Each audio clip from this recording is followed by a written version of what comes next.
Here we are. I know, and we're sitting on the gayest looking stage in history. This is so adamantly queer, I think. And I want to say there's an artist named James Bidegood, or Bidgood, and he was making film and photographs in the 70s and 80s, and it's just like this. It's like Cupids, but it's entirely gay. It's Cupids and pink. It's kind of amazing. That's all I can think of with this. I mean, it seems very Tennessee Williams, right? I feel very much at home. Yeah, of course you do. We're supposed to talk about politics, but we're not going to talk about politics, are we? Well, I think there's a political edge to everything. Yes. Yeah. And even the fact that we're sitting here, because somebody did say that so far in the conference there hadn't been a straight and a gay person sitting together. It had been like, for whatever, by accident, I think. I thought you were gay, actually. I think I am too. Because of the book, I think, that's sitting here. Okay, well, we're going to read, right? And we're going to talk about these books and then get into the politics and I'm going to read from a novel called Dancer, which is a fictionalization of the life of Rudolf Nuriyev, which is maybe one of the reasons why you thought I was gay. I think it's totally the big reason. All right. And can I say, there was a controversy, right? Because Colum was almost given a gay book award for this book. And then they said, Is that true? That's true. That's true. Because I'm straight. But I don't think that should matter, whatsoever. No. But it is one of the, the topics of the moment. And I suppose, it's kind of the elephant in the room in certain ways. Like, I think that in terms of when people talk about like cultural appropriation and stepping into territory that's not supposedly yours, the people who've been talking about this at a university level for, I don't know, about 15 years, who brought it up about 15 years ago, but now it's become, de rigueur to talk about it. I think the most important thing to say is that they're entirely 100% correct. They are entirely correct, because writers and thinkers and corporations and people have been going in, plundering and patronizing and taking from places for a long time, and people have got to be called. I remember Diary of the Geisha. Remember that book that came out in the 90s, and it was like this straight guy writing about a geisha. And I was like, how does he know about a geisha? But here's the thing. On the same hand, not on the other hand. On the same hand, there's also a way to go into somewhere that you don't know, and bow your head, and with the most humility that you can possibly muster, say that I would like to know, because it's a form of cultural celebration, and say, teach me. I don't know. Fill me up. Expand the lungs of these particular ideas, and that's the exact same argument on the exact same hand. It's not an alternative thing. Well, I think it's also an opportunity for good transgression, because you can do the right thing for the wrong reason or the wrong thing, and then turn it into an amazing experiment. Also, I think it's extremely trans to write about somebody you're not. I think that is, when I was first in my 20s, when I came out, I remember all the straight guys that I knew were all like, hey, I'm a lesbian too. And then years later, or maybe not so many years later, 10 years later, when people were coming out as trans, there were trans women, people who had been men, who then became lesbians. And I thought, some of those men, not all of them, but some of them probably were actually telling the truth. It was just, there was no possibility for being read that way. Right. Well, people say that you should write what you know. And of course, the only thing you can philosophically, logically do is write what you know. But my idea is that you should write towards what you want to know. or sometimes even write what you don't know in order to discover what you knew but weren't entirely aware of. It's like a leap in the consciousness almost, and it's like traveling in many ways. I mean, I think writers have to be adventurers. They have to be explorers. They have to go, into new territory, because if you're only remaining in your own territory, how boring is all that? And whether you think it's your territory or not, once you get there, there's stuff there that shouldn't be there. That's right. And that's when it gets exciting. That's right.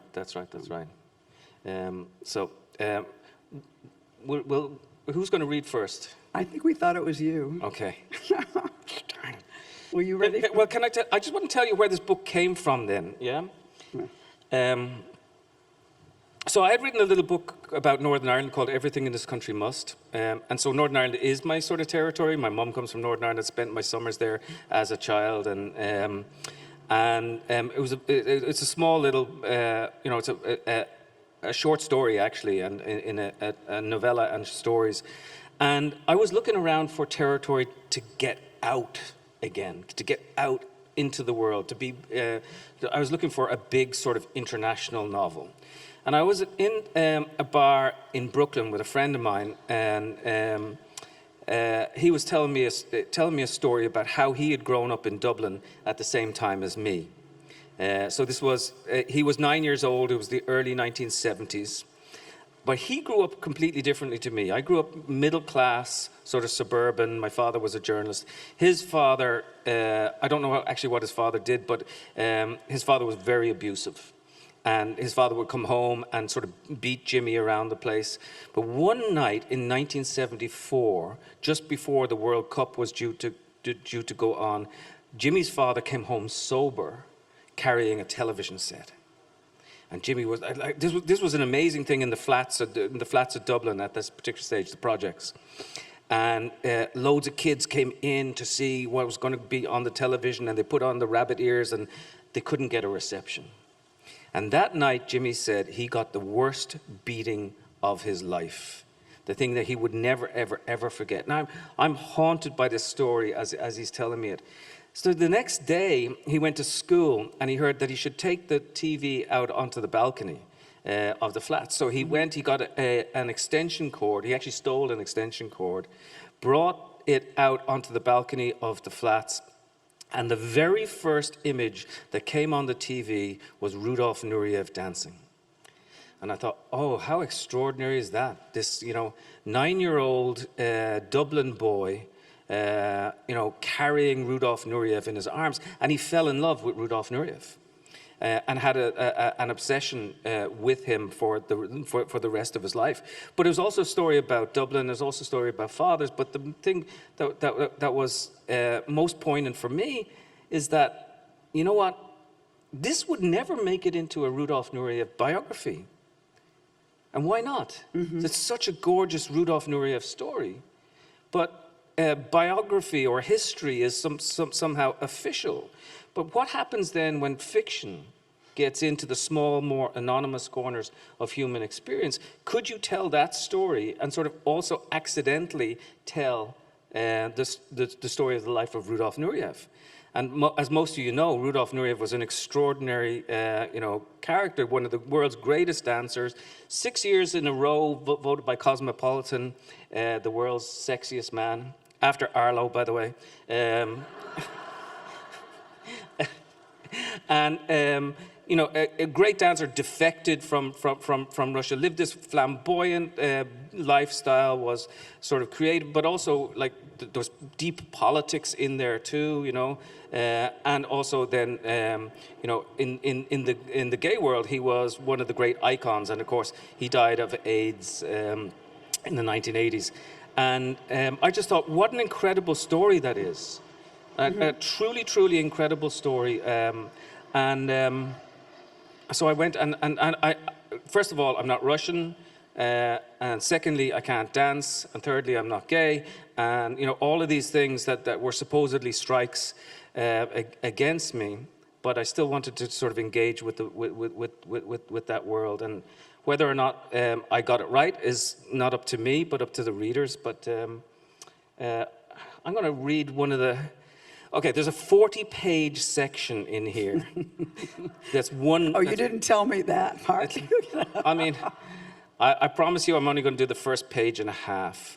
But it's basically, I wanted to replicate the sort of cocaine high of the 1970s. It takes place in New York in 1975.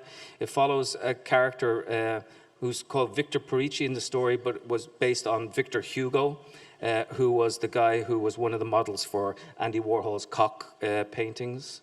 And just an extraordinary character. And just forgive me in advance for even reading this.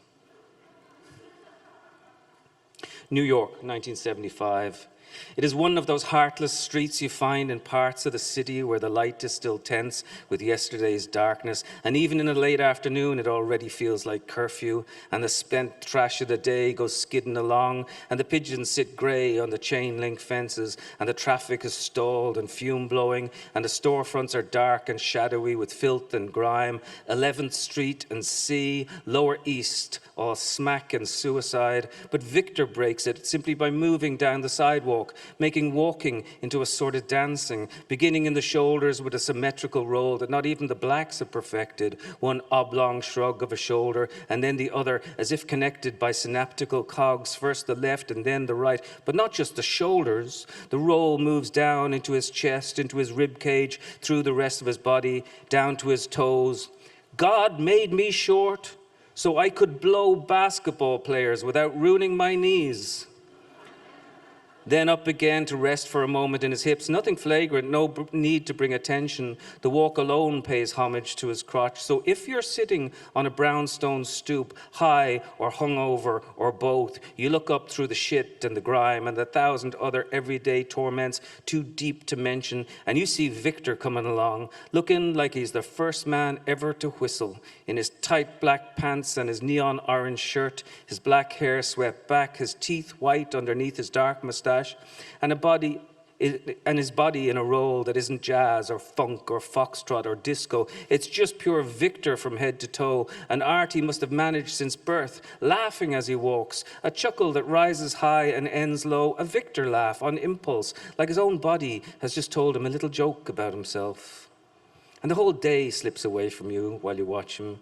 The clocks stop, the guitars tune themselves in unison, the air conditioners hum like violins, the garbage trucks, they sound like flutes, and you sit rooted to the steps as Victor waves to the other queens hanging out the windows, wigs and feathers and lust, while he crushes a cigarette or ties a shoelace or raps upon a window pane using a silver dollar so it sounds out, and there are whistles and catcalls, Victor having become even more famous 6 years ago after the 69 riots in Sheridan Square when he was arrested for violence and nudity. Nude violence! But then managed a hand job from a tall blonde cop in the 6th Precinct station. So Victor was talked about, laughed about, cheered in the bars, baths, back rooms of the city. And he moves on in the empire of himself, taking a bow in front of the windowsills. Victor having learned every inch of the bow from his good friend Rudy Neveroff, holding the bend, arching his back, sweeping his arm to the sky, frozen a second, grinning, then walking again in the sequence of sun and shadow down to the corner smoke shop, where he hauls deep on a joint with the pretty Puerto Rican boys who polish Victor's shoes with a white bandana, while he goes inside barefoot to tell the shop owner, "Man, they should arrest the mass murderer who gave you that haircut."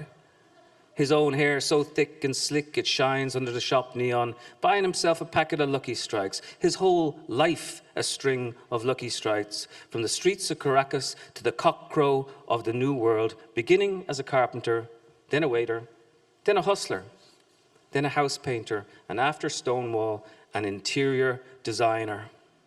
Yeah, I'll design your interior. Taking only enough business to live the way he wants, knowing that the less a man works, the more he is paid, one of the simple rules of New York City. And Victor has, over the years, proved many such simple rules to himself, his favorite being that if you live your life without falling in love, you'll be loved by everyone.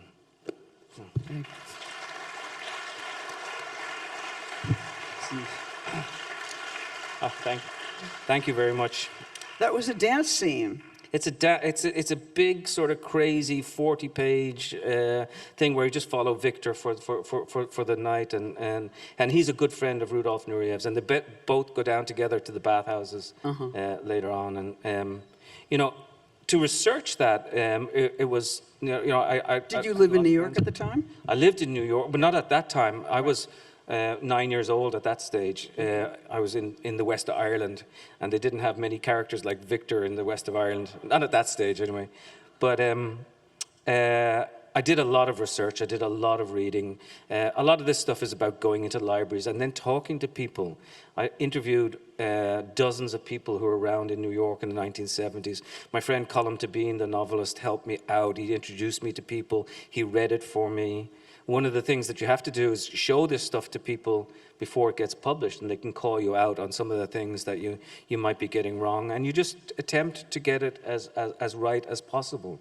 And I've been very lucky to, to sort of embark on stuff like that, because that world interests me, or people interest me, and it doesn't have to be somebody as flamboyant as Victor. It could be anyone at all. And anybody, and to get kind of vernacular evidence from people about that time, I think would be difficult because so many people are dead. Well, that's true. I mean, it's sort of like Nuriyev died, and so did everybody else. Right. You know, so it's sort of remarkable. But there was a lot of stuff in the New York Public Library, and you could find old diaries of people, and then there were great books written, and you sort of become a magpie, and you create your own nest somehow, and it was a fascinating world for me to go into, and yeah, it was. I feel happy that I sort of embarked on it, even though I didn't know all that much about it.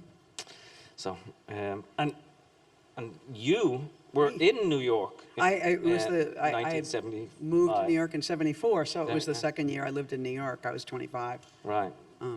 So it was an amazing year, an important year in my life. But what I have in mind to read for you, and it's funny because when I knew that we were going to be on stage together, though I didn't know why, and then slowly, I did figure out, though that it isn't actually what I'm reading from. I have this novel, Cool for You, which is technically my first novel. Like, I wrote a book called Chelsea Girls, which is like, I don't know, you could call it linked story. I think of it as an accordion novel. Like, I wrote it over 14 years. Right. And it was my first attempt to write prose, going from poet to prose. And so it was a big, I couldn't believe during much of that time that it in fact would become a novel, but I kept, every time I got a good idea for a story, I would write it, and so this is the book after that. So I really hid the fact that I was writing this book, because I couldn't tell anybody that I was really writing a novel now. And but it began with this story about my grandmother, who is an Irish immigrant who died in a mental hospital in Massachusetts. And she was a great mystery to me, because growing up, she died when I was 7, but growing up every Sunday, or one Sunday a month, like my father and his brothers all took turns going to see their mother at the mental hospital. So one Sunday a month, we would go to see Nellie Reardon. Wow. And so, and it was an amazing, and it was the only way I had a grandmother, so I didn't think it was odd. It was just that it was like she lived in this castle. And it had beautiful grounds. And by the time I got to Ireland and met the O'Riordans in Cork, right. All of whom are mad, by the way. Well, all of whom didn't know what the hell to do with these pictures, which I had of my grandmother. And I just thought it was what I had, so it seemed natural that I would show my grandmother to them. And you could see them really all kind of feeling heartbroken and recoiling. And, right. And it was so strange because they would all bring out things she had sent. Oh, wow. That were still in the family, photographs, and they were like, this is probably one of your uncles, and so on. And it was kind of the other side of the picture. It was remarkable. But she would have left at a time when you left forever. Right. She left in 1900. See, the thing about it, we have a thing called an American wake, which is like you were going to America, they actually had your funeral party, your wake, the night before you left. The only difference between that and the funeral was there was one more drunk, you know. And indeed, actually, the most touching part is like when and I didn't go there thinking, I'm going to Ireland to find my family. Right. But once I was there, it started to sprout up. And plus the census, the Irish census, is all online. And it happened to be online when I got there. And so I was like, oh, well, I might as well check. And then it was bing, bing, and it was coming up, and you would just go to more or less the town. You'd go to the convenience store, which was also a post office, which was also the place where they knew everybody. And they were like, I think it might be John Joe. Let's call John Joe and see if he knows any, And it was immediately I was directed to the house, and I met my family, and I met like my grandmother's sister's. I can't. Somebody will say, oh, that's your great aunt. But it was my grandmother's sister's daughter, Eileen Lynch, and who had spent some time in San Francisco, had gone to America with her brother. Her and her brother were both single. And then she asked me if I was married, and I said no. And she laughed, and she goes, it runs in the family. And I thought, what are we talking about? It's like a very great moment. And I think she meant just what she said, but of course it had so many. The O'Riordans and the Lynches, wow, that's good pedigree you got there. Yeah, because there's a famous lament. Eileen, there's what is it? You might. The lament of Katrina, what is it? Oh no. I'll get it later. If I'm one of those blanks. It is an Eileen. The author was an Eileen, I believe. Yeah, exactly. It's an amazing. Queenie Artie Lira. I'm thinking of a different one. I'll get it before the end of the. It's a heartbroken, incredible poem written by a woman. And it's been translated many times, most of the time by men, I think. Unfortunately. Yeah. So anyway, so I was just always.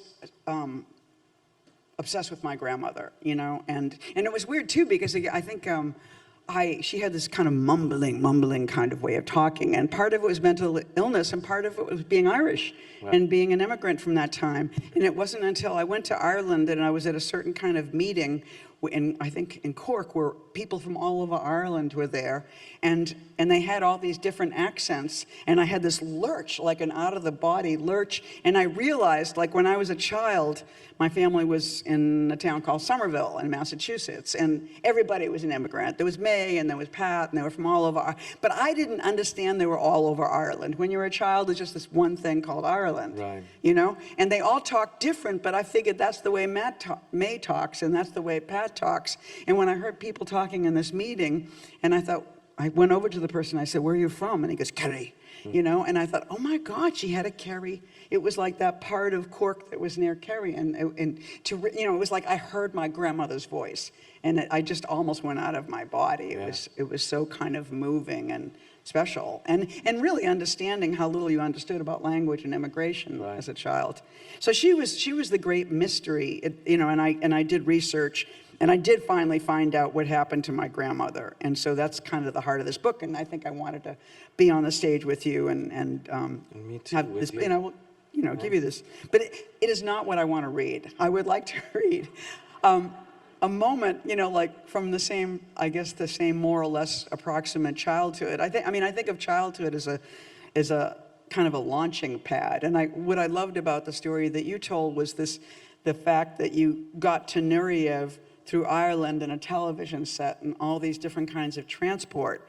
And when I think about my own childhood and sitting with the Myles family in Arlington, and Sunday night there was a TV show called I think it was The Wonderful World of Color, and it was like maybe color TV was new, and it was a Walt Disney show, and it was that time when all of America watched the same show at the same time. It was like everybody sat down at 7 o'clock to watch this crazy show, and they would have themes. And the theme this particular time was space travel. And I was just like the, maybe 8-year-old kid sitting there thinking, oh my God, that's what I'm going to do with my life.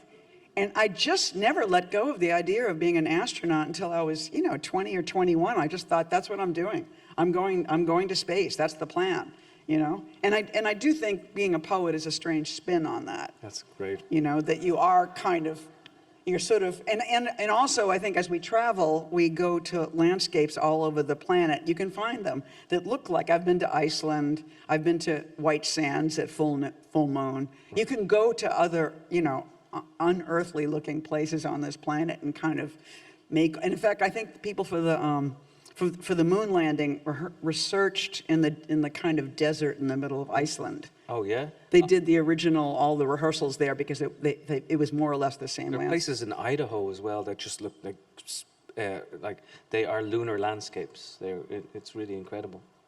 And they're absolutely breathtaking. So I want to take you. So when I was writing this book, so it's about my grandmother, and it's about all kinds of suffering. It's sort of like and I think one of the things I was learning about writing novels and telling stories is that conversationally you might tell stories and they're like this and they go, they always go into a bad, horrible trough.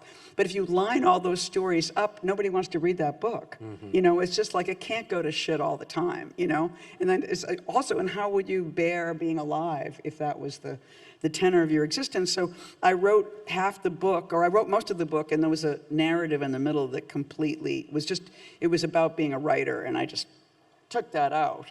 And then I had not enough book. And so I did something that seemed so American. And I thought, well, what if you tell the happy stories? And I just made a list of the things that gave me total joy as a young person. And I just wrote them one after another, and it wound up weirdly taking me to the end of the book. So this was the source of I'll read a little piece of what gave me great delight as a young person.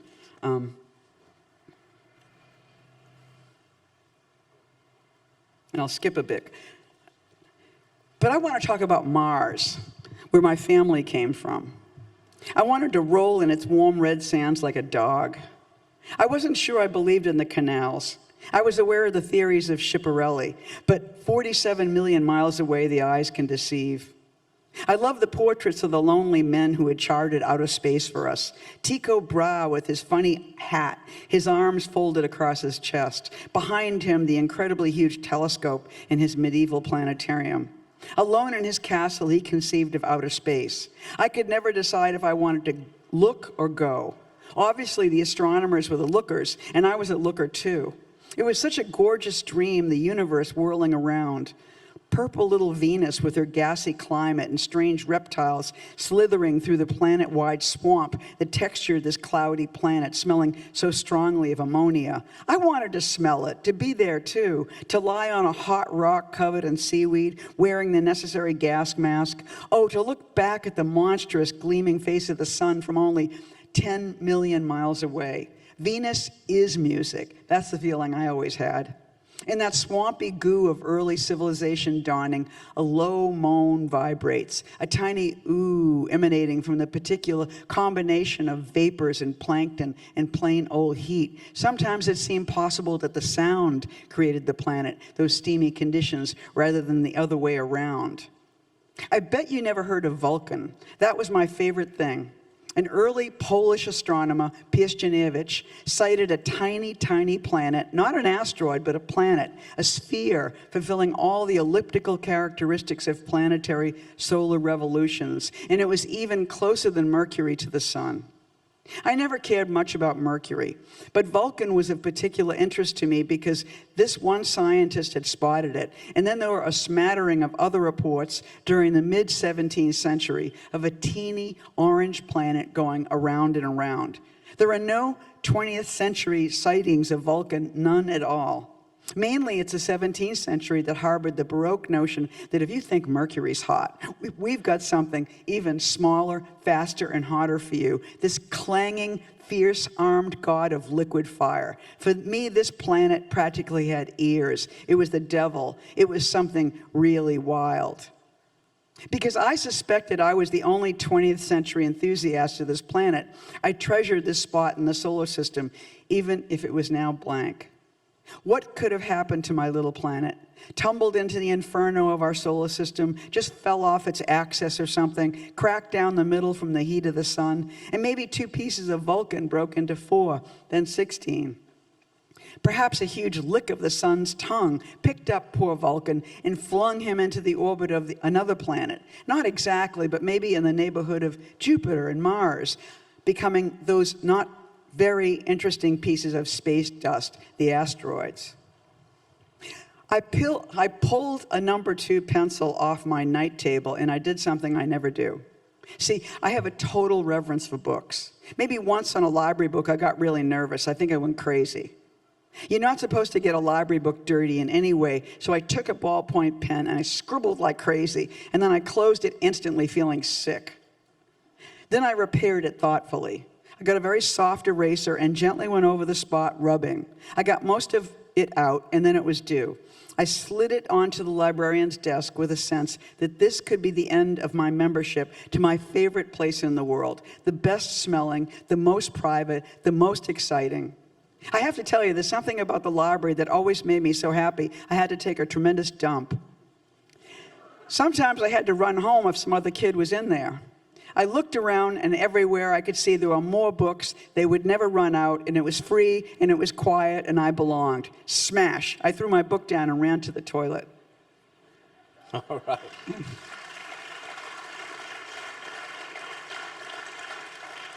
Super. Thank you for that. Thank you. And it seems to me that one of the things that you're saying there is that stars are so much more interesting than ceilings, you know? That, sometimes we have to look beyond to find where our story actually lies. That's I like that notion. Do you think you're an explorer? And are you adventurous when you explore? Yeah, oh, yeah. I mean, absolutely. I feel like, because I feel like I have a job that has no bounds and no purpose and no direction. So I feel like you're having to make up. I get no bounds, but it has no purpose. Not really. I mean, I think that's I think that's what, in some ways, is beautiful. I mean, art has many purposes, but finally, no one purpose. You know, I mean, I think when people say art is the beautiful, I think no, not necessarily. You know, or the poet is a truth teller. I don't think so. Right. You know, and on. There's lots of things we can say about writers, and I think none of them hold. And so I feel like the reason I chose to be a writer was that I wanted to do so many things when I was growing up that I couldn't decide, and I kept changing my mind constantly. Right. And when I fell upon writing, I realized that all those things could be enclosed. You know, like at each journey, like it was so great with this to realize that I did just happen to know all this stuff about outer space because that's where I wanted to go when I was a kid. I had done the research already, like so many years before in my life, and so I could use that research now, you know? Really interesting. So are there things that you cannot write about? Yeah. Tell me. Well, I can't even talk about it. There's one illegal thing I've done in my life that just I tell people about it all the time, but I wouldn't even say it here because it could get me and somebody else in trouble. Okay. And yet it was so actually that's the only thing. That's the only thing. I mean, this is really funny because you were on stage the other day with Lisa, and she was like, she told the story of coming up with the worst pitch of all time. That's right. And it was like, Lisa, what was that pitch? I can't say. Yeah, you know? Yeah, she did. And she did tell us later on. Yeah, and I can tell you. I'm not going to. I can't reveal it. Yeah, can't reveal it. Yeah, but no, I don't know what's true. You know, it's the law is the law. It could change. I'm not. You know, but it's like it's certain risks you can't take with your own life or somebody else's. You know what I don't want to write about? I don't really want to write about myself. Mm-hmm. And that's. But I do think that when you write, everything you necessarily write is autobiographical, even when it's outside of yourself. But I think that I would be telling a whole load of lies if I sat down to really write about myself. I would lie much more than I do when I invent things in fiction. See, I think in the problematic or interesting word in that sentence is I would not write about myself, but the word about. Like, I feel like I don't write about myself, but I do write about myself. You know, it's sort of because I feel like it's a joke. I feel like I just happen to have all this information about a character named Eileen Myles, and so I use it. I've already done the research. I know what their experience is, and I also think there's something generic about Eileen Myles. Like I'm just, you know, there's people born in 1949. talk about what their experience is. People born with a female body, I can talk about that Right. experience. Queer people, I can talk about that. Massachusetts, but I still don't. I mean, I've read other poets' work, and even people who like my work a lot, and I read their work and I think, but it's not about you. And I don't think my poetry or my fiction is about me at all. Right. I think, like when I wrote, not this book, but my other Chelsea Girls, it was like, I thought, why not use my name, you know? And all I was doing was, like, I think I was introduced to art through film, because that's what was available to me in like Cambridge and Boston. Like you could go to Harvard Square and there was art films, and so that the world of, you know, and there were good film critics in the Cambridge Alternative Press. So you would hear about Fassbinder, and you would hear about, you know, like, you know, all these great filmmakers. So when I watched all of Truffaut's films growing up, I thought, well, this is great, but it's a male coming of age. And I thought, why isn't there a female coming of age? And I thought I wanted to make those films, but I didn't know how to make films. So I started writing these stories, you know. And so I really intended my first novel to be like a female Antoine Daniel. But I thought, why not call them Eileen Myles? It's a perfectly good name. And I didn't write it. It was given to me. It's a fiction in a way. You know, I'm just filling the content of it. It's a great name too. Eileen, like, as in leaning back and forth, and you lean There's into things. many bad jokes yes, about I'm sure there are many bad jokes.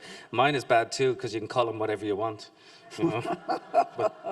but you know, in relation to you know, that territory, you say there are certain places where we can and we can't go, and that becomes a political question then too, because you said at the very beginning, everything is necessarily sort of every choice you're making, every word you're putting down on the page, it becomes political. But stories are so beautiful because they don't necessarily have to be political. In fact, a writer's politics is probably very uninteresting in the end. And when you tell a story, if you try to be political with it, it's probably doomed to failure, because you know you become so acutely conscious of what it is that you want to do that it will bring a sort of illness to the actual piece. Whereas when you tell a story, the story is allowed to breathe, and all the politics is already in there. Exactly. Yeah, I mean, I feel the inventory of the story or the poem or whatever is deeply political just by all the choices you make. Like every decision, it's both abstract and political. It strikes. But when you say when you go to write something political, what does that even mean in a way? Is it the responsibility? Like, have there ever been people in Ireland who think you need to write a certain way about Ireland because that's political, or? Yeah, I mean, certain people would want you to write you know, about certain things. Look, I ended up taking on a story about two men in Israel and Palestine in my most recent novel, A Paragon, and you know, the step into that was sort of terrifying. But I knew that I wasn't going to be like ultimately writing about you know, like trying one state or two states or 8 states or a federation or confederation or whatever sort of construct you want to have around that place, a mosaic nation. I wanted to talk about two men who lost their daughters. I wanted to talk about the territory of the human heart, which is so much more interesting than the borders that we make for ourselves. And the borders that we impose upon other people and the way we occupy other people and so on. These two men who were real, Rami and Bassam, by telling their story, I think they sort of opened up the world in all sorts of like interesting ways. So I tried to avoid, you know, the explicitly political, but it's obviously there. And it's weird. I think the human heart, unfortunately, makes those borders too. Well, it does, doesn't it? Yeah. But why? I mean that it's like the deepest question in the world. I mean, like, what the hell? It's almost like it's somebody else's bad poetry. Right. I think, you know, or to make, you know, it's always to make the world. I mean, like, the thing I can't write about when you know, like, is something that I can't do because I want to protect somebody, you know, and I want to protect myself too. you know, and I think that people do these incredibly wrong things because they want to protect somebody. Right. There's a belief that we're in danger, you know. I mean, like, the Right. border in Ireland was, Exactly. who was, that was protecting the UK or the protecting, who? I mean, yeah, it was a colonized thing. But I was just thinking there when you were talking that of Faulkner's famous 1950 Nobel speech where he said that literature was about the human heart in conflict with itself. Love, pride, pity, sacrifice, compassion, all of those sort of things. Whereas, and literature is never about facts and figures. Literature is really, the true literature is about that territory that Faulkner is talking about.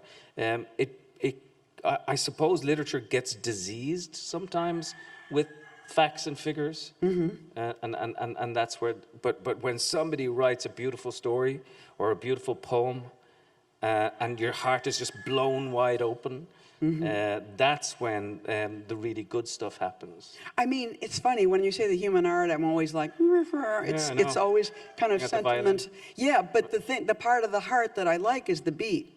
Yeah. You know, I think that's what matters. And when you talk about figures and facts, and because I think we've all had that problem. I mean, I've had that in writing. Like with this, I got my grandmother's records from the state of Massachusetts from this mental hospital, and it was a lot of facts and figures. It was a lot about how much this old white Irish woman weighed.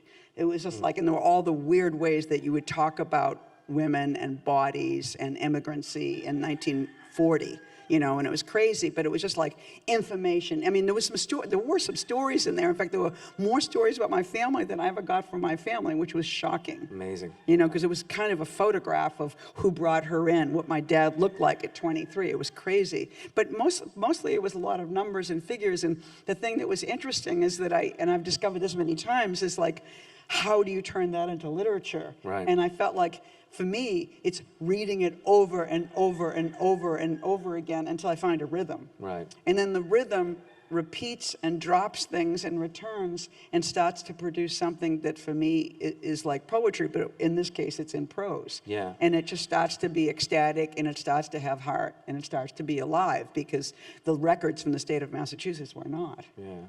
It's that ineffable moment that everybody here, everybody here is interested in books, but it's when you come upon that sentence that just sort of makes you stop and hold your breath for just a second, and often makes you want to close the book, which is really interesting too. Why do you want to close the book when something so beautiful has just happened? It's almost like we want to dwell in it just a moment longer. And I presume that's what, you know, the really great writing does, is it extends the moment and extends our lives in so many ways. It gives us availability to an experience that we haven't necessarily had, but we can somehow recognize. And that's when it gets really, truly sort of gorgeous, and you think, I'm so glad that I'm reading this person's work, you know, and they've just taken my breath away. And thank you for doing it. And you do that. By the way, we've been given the 10-minute signal. To Q&A? Yeah. Do we want to open it up? Yeah, sure. Yeah. Okay. And so, does anybody have any comments, questions? There's going to be microphones. Criticisms, caveats. No criticisms. There's cheers. one down here. Over here. Please stand to ask your She's got a question. publicity section behind her. It's like, Hi, so I'm confused. Are we allowed to write about things we don't understand or know about? Or are you not? Or are you, if you research it and figure it out? what do you mean by allow? Are we talking, in what sense? Well, I mean, are we talking like from a political point of view, are you allowed to write about an experience that you've never had before? If you, when we started, you said you wrote a book that was about a gay man, right? Yeah. But you're not a gay man, but it's a beautiful book. So is that people are talking about it all the It's time. it's a profound question. Right. I thought we were. It's a profound. What's the answer? It's a profound and messy question. The answer is yes, and the answer is no. I feel like you have to approach it with awareness. Yeah. You know, And with honesty. even anticipating that you'll get criticism, and somehow your investment has to be so great that you can live with. I mean, it's the same time when people say, how does your family feel about this work? It's kind of the same question, Exactly. though different. And you have to risk yourself. And here's one of the things that you have to risk humiliation sometimes. You have to push yourself. If you're going to do something really good in writing, you have to push yourself to the edge and actually become the edge. And that means risking sentiment, not letting it become sentimental, but risking embarrassment, risking humiliation, risking criticism, doing all these things. Because the only things that are eventually worth doing are the things that might possibly break your heart. So if you're there as a writer, why do the things that are just ordinary? Why not then push yourself? So I say yes and I say no, and I wish I could give you a better answer than that. I know when it's authentic and I know when it's not. And if it feels authentic and if it feels honest and true, then it's good. One of the things that we have to do, though, is show it to the experts or the people who have lived that sort of life. So I wrote about a sex worker in Let the Great World Spin. I actually had to, show it to people and say, is this authentic? Is this experience of this person? Is it authentic? And people say, well, this word doesn't work, and this word didn't work in the Bronx in the 1970s, and this sort of thing. And you have to listen to it, and then hopefully it's good enough, right? Mm-hmm. I mean, there's so much not knowing culturally. Like when I think about TV, every time TV approaches like the art world, or whenever poets are always absurd characters in most renditions, and I was like, couldn't you have found some people to talk to? I mean, I think in a way it's a kind of respect. Like it's sort of, there's something very presumptuous in any location to think that I can write about that without having any sort of sense of what the interior of that is like. I mean, some of the shows and things that we like the most are because there is a sort of knowing by the person, but you can fabricate that too. But I also think that it's sort of like, it's also not like when we think about writing about something like, oh, I really can't write about that. That problem is so far away from the act of writing in a way too. I mean, it's sort of like you haven't written it yet, nobody's read it yet, nobody's published it yet. There's so many ways in which it hasn't touched the world even. And so it's like, why not? Because often you could write something and it's so wrong and it's so off that even and your friends and your experts are like, don't you? And then it creates a hole, and that hole is really generative. Yes. Things, like when I talk about this book, I wrote this narrative about, this is all about being female inside of institutions. And I wrote one narrative about being a female inside of the institution of writing. And it was so bad. It was so bad. But what it generated was my next book, The Inferno, which was about writing.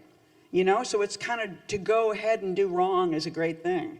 It doesn't mean the world needs it, but you probably need to write it. That's really, I love that. And the Inferno is the novel that led me to you. I have a question actually for you. Like, if writing is transgressive, will the act of reading be also transgressive? I mean, again, we don't know. Yeah, but that's, I'm sort of asking everybody. Would it be wrong then to read about an experience that is not yours? Is it is it the writer's responsibility, or is it the reader's responsibility? And then also, we all have bullshit detectors, right? This is the thing that we have. We all have it built in. So why not just have availability to everyone and call it bullshit when it's bullshit? Well, that's just bad writing. I agree with you, yes. Whereas I was thinking about Kafka's America, one of my favorite books, and he had never been to America. He just used newsreels. It's really an amazing transcription of what he saw, between films. Don DeLillo never went to Minsk when he wrote about Russia, and it's such incredible stuff. DeLillo in Underworld. DeLillo is like a fantastic writer.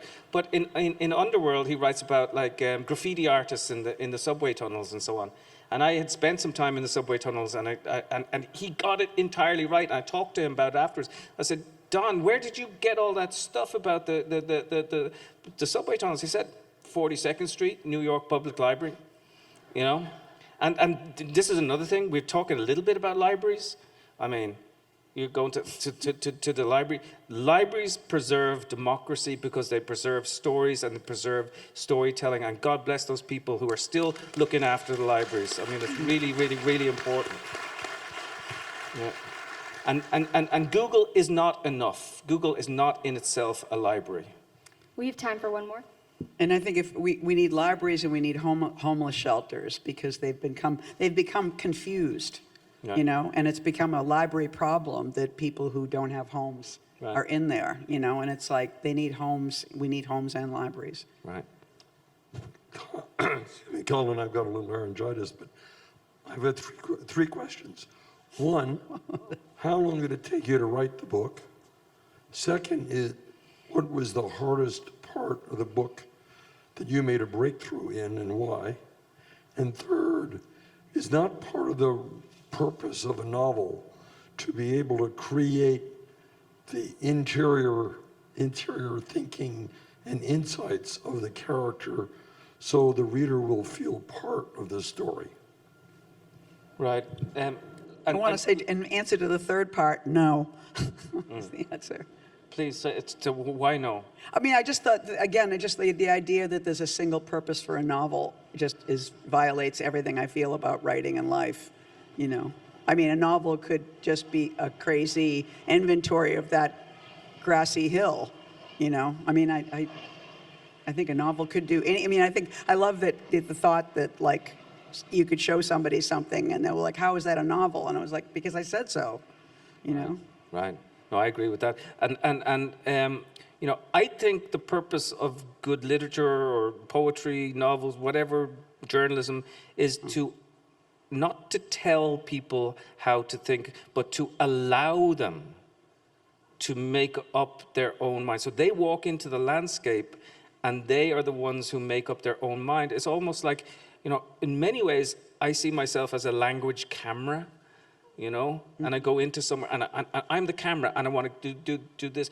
I'm not restricted in the same way as sort of a technical camera is. I can go in different ways, but I want to show people what's there, and then for them then to make up their own minds in relation to what that world happens to be. Because I actually, and I'm not playing to the crowd, but I think your readers are so much more intelligent. Certainly collectively, the reader is so much more intelligent than the writer will ever be. They bring things to the novel or to the poem that make it breathe and make it bigger. And in relation to the first two questions, I mean, generally a novel takes me about 4 years, 4 to 5 years, and then the things that you discover in it are the things that you didn't know about yourself, and it's one of those great things that comes along when you're like, oh Jesus, how did I know that?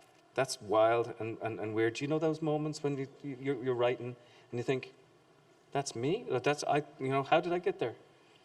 Something else kicks in, and those are like the beauty moments, Right. you know, because it's other like grunty moments. You're like, oh, you know, and you're just laboring and writing these sentences. I think the thing that's most amazing about writing is that sometimes you look later at that moment that was so amazing, and it's not good. Yeah. And yeah. I look at some of that moment that was just like slugging it out. Yeah. And it was like, it's great. It was just like, how could that have been so laborious? Right. And produce this thing that seems so smooth, you know? And then other times, of course, you've got to create the effect of ease. Right. When in fact, it's not easy at all. Yeah, the appearance. It's like great dancers. They create the appearance of ease. They're up there dancing on the stage, but like, you know, they had a ACL torn ligament, or they've been, you know, they're going through a divorce, or they had too many barbiturates the night before, and yet they're up there on the stage and they create the appearance of ease. And so that's what good writing does, you know, creates and I'm so glad, Eileen, that we're sort of finishing on the idea of beauty and desire, because, you know, They do exist. That's the thing. They do exist. Thank you. Oh.